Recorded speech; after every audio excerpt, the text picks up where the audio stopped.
ano lang. Okay lang, Mabaliwala yun. talaga ka.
Ang pinagpalang magnanakaw, sinasamba at pinupuri ka namin, O Kristo, sapagkat sa magitan ng krus ay mo ang mundo.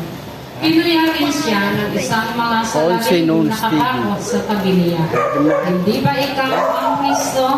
Likas mo ang iyong sarili, at pati na rin kami. Ngunit pinagsabihan naman ito ng kanyang kasama. Wala ka na sa bang takot sa Diyos, ikaw ay pinaparusahan din tulad niya. Tama lamang na tayo'y parusahan ng ganito dahil sa ating mga ginawa. Ngunit ang taong ito'y walang ginawang masama. At sinabi pa nito, Jesus, alalahanin mo ako kapag naghahari ka na.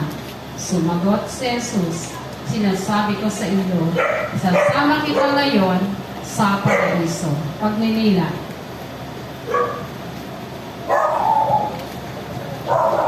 Pagninila.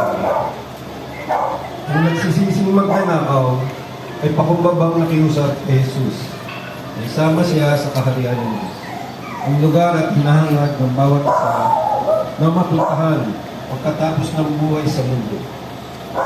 Alam na nagbabalik doon na magnanakaw na ang buhay sa mundo ay pansamantala lamang at ang tunay na buhay ay sa piling ng Diyos. Ang pinakamagandang lugar dito sa mundo ay ang ating tahanan. Natakbuhan ba natin sa tahanan ang kaganapan ng buhay? Ang Diyos ba ang sentro ng ating pamilya? Nararamdaman ba ng bawat miyembro ang presensya ng Diyos? Ang paglalaan at panahon ng bawat miyembro ay napakahalaga para sa maayos na pamilya. Bilang mga magulang, naglalaan ba tayo ng sapat na panahon sa ating mga anak? May panahon ba tayo para makinig at makipag-usap sa ating mga anak? Ang presensya ay mahalagang pagpapahayag ng magmamahal. Inuuna ba natin ang ating pamilya bago ang ibang bagay sa buhay natin? Sa bawat relasyon, mahalaga ang presensya, higit pa sa pera. Panalangin. Panginoong Diyos, ninanais mong makasama kami sa iyong kaharian para matamasa namin ang kaluwalhatian ng Panginoon. Ang iyong pangako na paganda sa Diyos para sa amin sa kaharian ng Ama ay ang pinakadakilang gantimpala na pwede namin matanggap.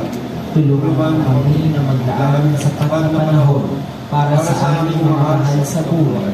Naway makita namin ang kahalagahan ng tahanan bilang pinakamagandang lugar kasama ang mahal sa buhay. Siyam. Naway makita namin Ang siyam. Pamilya bilang larawan ng tunay na tahanan, kapiling ng Ama. Amen.